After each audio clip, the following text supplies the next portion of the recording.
तो hey guys, welcome to dream jobs. तो Indian Navy की तरफ से काफ़ी अच्छी अपॉर्चुनिटी निकल के आई है। ये जो अपॉर्चुनिटी रहने वाली है अग्निवीर के पोजीशन की अपॉर्चुनिटी। ये जो अग्निवीर का पोजीशन रहने वाला है एक्चुअली दो कैटेगरी का रहने वाला है। एक जो रहने वाला है SSR और एक MR। ये जो MR रहने वाला है अगर आपने 10th स्टैंडर्ड तक की पढ़ाई की है तो आप MR के लिए अप्लाई कर सकते हो। वही अगर आपने 12th स्टैंडर्ड या उसके आगे भी पढ़ाई की है तो आप SSR के लिए अप्लाई कर सकते हो।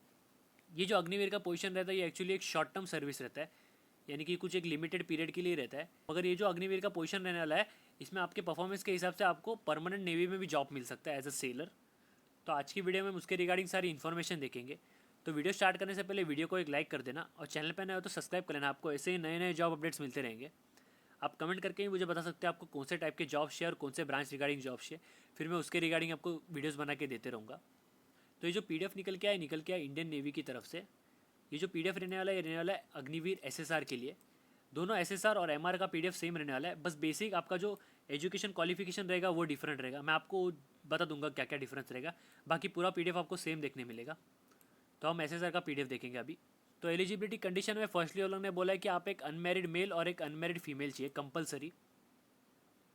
एजुकेशन क्वालिफिकेशन में वो लोग ने बोला है अगर आपको SSR के लिए अप्लाई करना है तो आपका जो क्वालिफिकेशन है एक तो 12th स्टैंडर्ड रहना चाहिए मैथ्स और फिजिक्स के साथ, और मार्क्स क्राइटेरिया भी रहने वाला है इसमें। आपका जो मार्क्स है वो मिनिमम 50% मार्क्स रहना चाहिए।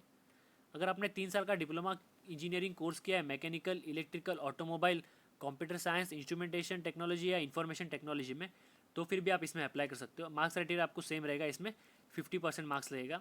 और अगर आपने 2 साल का कोई भी वोकेशनल कोर्स किया है या नॉन वोकेशनल सब्जेक्ट किया है जिसमें फिजिक्स और मैथ्स सब्जेक्ट था तो फिर भी आप इसमें अप्लाई कर सकते हो। सेम मार्क्स क्राइटेरिया रहेगा, 50% मार्क्स लगेगा। ये जो एजुकेशन क्वालिफिकेशन रहेगा ये SSR के लिए रहेगा।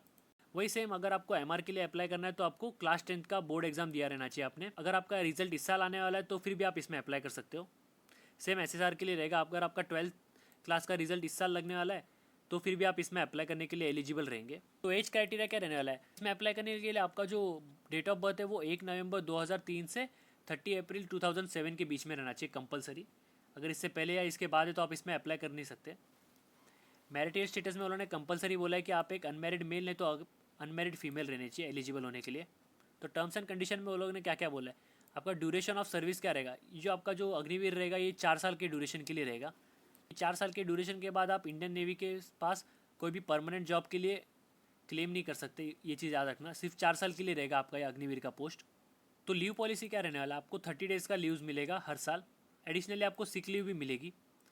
पे अलाउंस और बाकी के बेनिफिट्स क्या रहेंगे, यानी कि आपका सैलरी कितना रहेगा। आपका जो सैलरी रहेगा वो 30,000 रुपीज़ रहेगा पर मंथ, और साथ ही में आपको एक फिक्स्ड ईयरली इंक्रीमेंट भी मिलेगा।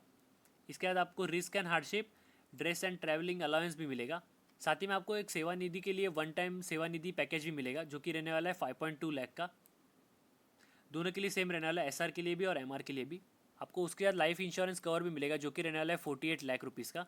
आपको डेथ कंपनसेशन भी मिलेगा 44 लाख का, यानी कि अगर आपका डेथ हो गया तो आपकी फैमिली को 44 लाख रुपीज़ कंपनसेशन मिलेगी। डिसेबिलिटी कंपनसेशन भी रहने वाला है, वो रहने वाला है आपके डिसेबिलिटी के परसेंट के हिसाब से, तो आपको पॉज करके पढ़ सकते हो। तो यहाँ पर उन्होंने दिया है कि एनरोलमेंट एज अ सेलर, यानी कि 4 साल के अग्निवीर के बाद आप परमानेंट एज अ सेलर भी लग सकते हो। ये जो चांस है ये सबको नहीं मिलने वाला है, इसके कुछ क्राइटेरिया रहने वाला है। इसलिए तो आपका जो 4 साल है वो कंप्लीट रहना चाहिए अग्निवीर में। फिर ही उसके बाद अग्निवीर जो रहेंगे उनको अपॉर्चुनिटी दिया जाएगा परमानेंटली इंडियन नेवी में एनरोल होने का। ये जो अपॉर्चुनिटी रहेगा ये सबको नहीं दिया जाएगा। ये लोग जो अग्निवीर के बैचेस बनाएंगे उसमें से हर बैच में से 25% जो स्टूडेंट रहेंगे उनको ही सिर्फ ये अपॉर्चुनिटी मिलेगा। ये लोग फर्स्टली तो आपका परफॉर्मेंस चेक करेंगे, आपका 4 साल के पीरियड में आपका परफॉर्मेंस कैसे था, और उसके बेसिस पे आपको ये अपॉर्चुनिटी प्रोवाइड करेंगे। अगर उनको आपका परफॉर्मेंस अच्छा लगा तो ये लोग आपको एनरोल कर सकते हैं इंडियन नेवी में। और आपका जो पोजीशन रहेगा वो सेलर रहेगा, यानी कि रेगुलर कैडेट। एक चीज़ याद रखना, आप जब अग्निवीर के पोजीशन पे सिलेक्ट हो जाओगे तो आपको कोई भी नेवल पेंशन वो सब नहीं मिलने वाला है, ना ही कोई ग्रेजुएटी मिलने वाली है आपको। और एक चीज़ याद रखना, आप जैसे अगर आप सिलेक्ट हो गए और आपका जो ट्रेनिंग पीरियड चालू हो गया तो आप बीच में छोड़ के नहीं सकते। आपको जो पूरा एंगेजमेंट पीरियड है वो कंप्लीट करना पड़ेगा। 4 साल का जो एंगेजमेंट पीरियड है आप बीच में छोड़ के नहीं जा सकते हो एंगेजमेंट पीरियड। एक सर्विसमैन स्टेटस के लिए वो लोग ने बोला है कि अग्निवीर जो रहेंगे वो एलिजिबल नहीं रहेंगे एक सर्विसमैन स्टेटस के लिए, तो आप एक सर्विसमैन स्टेटस क्लेम नहीं कर सकते। तो सिलेक्शन प्रोसेस कैसे रहने वाला है? सिलेक्शन प्रोसेस जो रहने वाला है 2 स्टेप में रहने वाला है। फर्स्ट जो स्टेज रहेगा वो रहेगा शॉर्ट लिस्टिंग, और ये जो शॉर्ट लिस्टिंग रहेगी ये रहेगी इंडियन नेवी एंट्रेंस टेस्ट के हिसाब से। और सेकंड जो स्टेज रहेगा वो रहेगा PFT, यानी कि फिजिकल फिटनेस टेस्ट और रिटर्न एग्जामिनेशन और रिक्रूटमेंट मेडिकल एग्जामिनेशन के थ्रू रहेगा। तो आपका स्टेज 1 यानी कि INET यानी कि Indian Navy exam entrance test कैसे रहने वाला है, ये जो टेस्ट रहेगा इसमें आपको टोटल 100 क्वेश्चन देखने मिलेंगे। हर एक क्वेश्चन 1 मार्क के लिए रहेगा। आपका जो क्वेश्चन पेपर रहेगा वो हिंदी इंग्लिश दोनों लैंग्वेज में अवेलेबल रहेगा। ये जो क्वेश्चन पेपर रहेगा ये 4 सेक्शन में डिवाइडेड रहेगा, इंग्लिश, साइंस, मैथ्स और जनरल अवेयरनेस पे। जो स्टैंडर्ड रहेगा क्वेश्चन पेपर का वो रहेगा 12th के सिलेबस के हिसाब से रहेगा। ये जो ड्यूरेशन रहेगा एग्जाम का वो रहेगा 1 घंटा, 1 आवर का पेपर रहेगा। आपको हर सेक्शन में पास होना पड़ेगा कंपलसरी इसमें सिलेक्ट होने के लिए। एक चीज़ आज ना नेगेटिव मार्किंग भी आपको देखने मिलेगा। हर एक रॉन्ग आंसर पे आपका 1/4 मार्क्स कट होगा, यानी कि 0.25 मार्क्स कट होगा।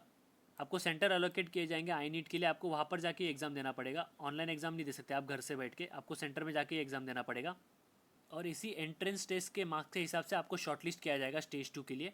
एग्जामिनेशन फीस जो रहने वाली है आपकी वो रहने वाली 550 रुपीज़ प्लस 18% GST। वही जो अग्निवीर MR रहने वाला है उसका भी सिलेक्शन प्रोसेस सेम रहने वाला है, बस इनका जो कंप्यूटर बेस्ड टेस्ट रहेगा यानी कि आई नीट टेस्ट रहेगा उसमें सिर्फ 50 क्वेश्चंस देखने मिलेंगे। एक क्वेश्चन 1 मार्क्स के लिए आएगा। सेम रहेगा, पेपर आपको हिंदी इंग्लिश दोनों लैंग्वेज में मिल जाएगा। इनके जो पेपर के जो 2 सेक्शन रहेंगे वो रहेंगे साइंस एंड मैथमेटिक्स और जनरल अवेयरनेस पे रहेंगे। इनका जो स्टैंडर्ड रहेगा क्वेश्चन पेपर का वो 10th के हिसाब से रहेगा। और जो पेपर का ड्यूरेशन रहेगा वो 30 मिनट्स रहेगा। इसमें भी आपको नेगेटिव मार्किंग देखने मिलेगी, 1/4 मार्क्स कट होगा यानी कि 0.25। और इनको भी सेंटर अलोकेट किए जाएंगे, वहाँ पर जाके एग्जाम देना पड़ेगा। एग्जामिनेशन फ़ी भी आपका सेम रहने वाला है 550 रुपीज़ प्लस 18% GST। और इसी पेपर के मार्क्स के हिसाब से आपको शॉर्टलिस्ट किया जाएगा स्टेज 2 के लिए।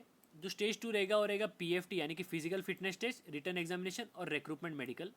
जो बच्चे स्टेज 1 में शॉर्टलिस्ट हुए रहेंगे सिर्फ वही स्टेज 2 के लिए क्वालिफाई करेंगे। और ये जो स्टेज 2 रहेगा ये याद रखना इंडियन नेवी सेंटर्स में होगा, तो आपको उधर जाना पड़ेगा स्टेज 2 के एग्ज़ाम के लिए। एक चीज़ याद रखना, आधार कार्ड कंपलसरी लेके जाना पड़ेगा आपको, यहाँ पर उन्होंने कंपलसरी मेंशन किया है स्टेज 2 के लिए। तो आपका फिजिकल फिटनेस टेस्ट में क्या रहेगा, फर्स्टली तो रहेगा आपका 1.6 किलोमीटर का रन रहेगा। उसके बाद आपको स्क्वाट्स मारने रहेंगे, उसके बाद आपके पुशअप मारने रहेंगे आपको, और उसके बाद बेंट नी सिटअप्स मारने रहेंगे। मेल और फीमेल दोनों के लिए अलग अलग रहने वाला है। मेल के लिए आपको 1.6 किलोमीटर का जो रन है वो 6 मिनट्स 30 सेकंड में आपको कंप्लीट करना पड़ेगा। स्क्वाट्स के लिए 20 स्क्वाट्स मारना पड़ेगा आपको, पुशअप्स 15 मारने पड़ेंगे, और जो बेंट नी सिटअप्स है वो आपको 15 मारने पड़ेंगे। वही अगर आप एक फीमेल हो तो आपके लिए जो 1.6 किलोमीटर का रन है आपको 8 मिनट्स में कंप्लीट करना रहेगा। स्क्वाट्स 15 मारने पड़ेंगे, फिर पुशअप जो रहेंगे वो 10 मारने पड़ेंगे, और जो बेंट नी सिटअप्स रहेंगे वो आपको 10 मारने पड़ेंगे। ये ऐसा कम्प्लीटली आपका फिजिकल फिटनेस टेस्ट रहेगा। और जो बच्चे फिजिकल फिटनेस टेस्ट में क्वालिफाई करेंगे वो आगे मेडिकल एग्जामिनेशन के लिए क्वालिफाई करेंगे, और उसके बाद शायद से आपका रिटर्न एग्जामिनेशन रहेगा। फिर ये तीनों होने के बाद आपका एक मेरिट लिस्ट बनेगा तीनों के परफॉर्मेंस के हिसाब से, यानी कि स्टेज 2 के परफॉर्मेंस के हिसाब से रिटर्न एग्ज़ाम, फिजिकल फिटनेस और रिक्रूटमेंट मेडिकल एग्जामिनेशन के हिसाब से आपका एक मेरिट लिस्ट बनेगा, और सिर्फ वही बच्चे आगे शॉर्ट लिस्ट किए जाएंगे। फाइनल में आपका और एक लास्ट में रिक्रूटमेंट मेडिकल एग्जाम रहेगा। ये जो लास्ट वाला मेडिकल एग्जामिनेशन रहेगा ये INH छिलका में रहेगा, और ये जो मेडिकल एग्जामिनेशन रहेगा ये कंडक्ट होगा मिलिट्री डॉक्टर्स के थ्रू। तो ये आपका फाइनल स्टेज रहेगा। यहाँ पर उन्होंने बेसिक मेडिकल स्टैंडर्ड्स भी बताया, जैसे कि जेंडर के रिगार्डिंग, प्रेगनेंसी के रिगार्डिंग आप पढ़ सकते हैं पॉज करके। यहाँ पर उन्होंने मिनिमम हाइट स्टैंडर्ड भी बताया, यानी कि आपका जो हाइट है वो मिनिमम 157 सेंटीमीटर रहना चाहिए, मेल और फीमेल दोनों के लिए सेम रहने वाला है। टैटूज़ के रिगार्डिंग भी वो लोग ने मेंशन किया है, तो आप पॉज करके वो भी पढ़ सकते हो। एक चीज़ उन्होंने एडवाइस की, यानी कि वो लोग ने रिकमेंड किए कि आप जब मेडिकल एग्जामिनेशन के लिए आओगे तो आप अपने ईयर क्लीन करा के आना, और जो आपके टीथ है वो भी क्लीन करा के आना। जब आप मेडिकल एग्जामिनेशन के लिए आओगे तो याद से आप ईयर और टीथ क्लीन करके जाना। यहाँ पर कुछ विजुअल स्टैंडर्ड्स भी दिया, आप वो भी पढ़ सकते हैं पॉज करके। तो ट्रेनिंग कैसी रहेगी आपकी जो ट्रेनिंग रहेगी वो चालू होगी नवंबर 2024 में, और जो ट्रेनिंग रहेगी ये INH छिलका में रहेगी, जो कि उड़ीसा में है। एक चीज़ याद रखना, अगर आपका परफॉर्मेंस ट्रेनिंग के वक्त अनसेटिस्फाइड रहेगा तो वो लोग आपको निकाल भी सकते हैं अनसूटेबल कह के। तो आपको अप्लाई कैसे करना है, तो आपको जो अप्लाई करना है वो करना है https.agniveernavy.cdac.in ये वेबसाइट पे जाके। ये वाला जो एप्लीकेशन लिंक है मैं आपको डिस्क्रिप्शन में दे दूंगा, आपको बताता हूँ आपको कहाँ से अप्लाई करना है। एक चीज़ याद रखना, जब आप एप्लीकेशन फॉर्म भरोगे तो आपको 3 लोकेशन मेंशन करने पड़ेंगे इंडियन नेवल टेस्ट के लिए, यानी कि जो स्टेज 1 का एग्जामिनेशन रहेगा उसके लिए आपको 3 लोकेशन मेंशन करने पड़ेगा, और तीनों में से एक लोकेशन आपको एलोकेट किया जाएगा एग्ज़ाम के लिए, तो आपको वहाँ पर जाके एग्ज़ाम देना पड़ेगा। तो एप्लीकेशन डेट्स क्या रहने वाला है, जो एप्लीकेशन है वो चालू हो चुका है 13 मई से, यानी कि 13 मई से, और जो लास्ट डेट रहने वाला है आपका अप्लाई करने का वो रहने वाला है 27 मई। 27 में इसका लास्ट डेट रहेगा। आपको एप्लीकेशन लिंक डिस्क्रिप्शन में मिल जाएगी, जिसे आप वो लिंक पे क्लिक करोगे आप ये वाली वेबसाइट पे आ जाओगे। आपको यहाँ पर नोटिफिकेशन देखने मिल जाएंगे, अभी हमने जो देखा, तो आप अपने हिसाब से डाउनलोड करके एक बार वो अच्छे से पढ़ लेना। यहाँ पर SSR के लिए नोटिफिकेशन भी है इंग्लिश और हिंदी में, और MR के लिए भी रहने वाला है इंग्लिश और हिंदी में। दोनों नोटिफिकेशन मैंने पूरा एक्सप्लेन कर दिया है डिफरेंस के साथ। और फिर वापस इसी वेबसाइट पे आके आप रजिस्टर नहीं तो लॉगिन करके आप अपना एप्लीकेशन प्रोसेस भरना स्टार्ट कर सकते हो। तो बस इतना ही था आज की वीडियो में। बस एक चीज़ आता है, लास्ट डेट जो रहने वाला है आपका ऑनलाइन अप्लाई करने का, और रहने वाला है 27 में। तो अगर आपको अप्लाई करना है तो उससे पहले ही अप्लाई कर लेना, आपको एप्लीकेशन लिंक मिल जाएगा डिस्क्रिप्शन में। तो वीडियो अच्छी लगी हो तो लाइक करना, और चैनल पर नए हो तो सब्सक्राइब कर लेना, आपको ऐसे ही नए नए जॉब अपडेट्स मिलते रहेंगे।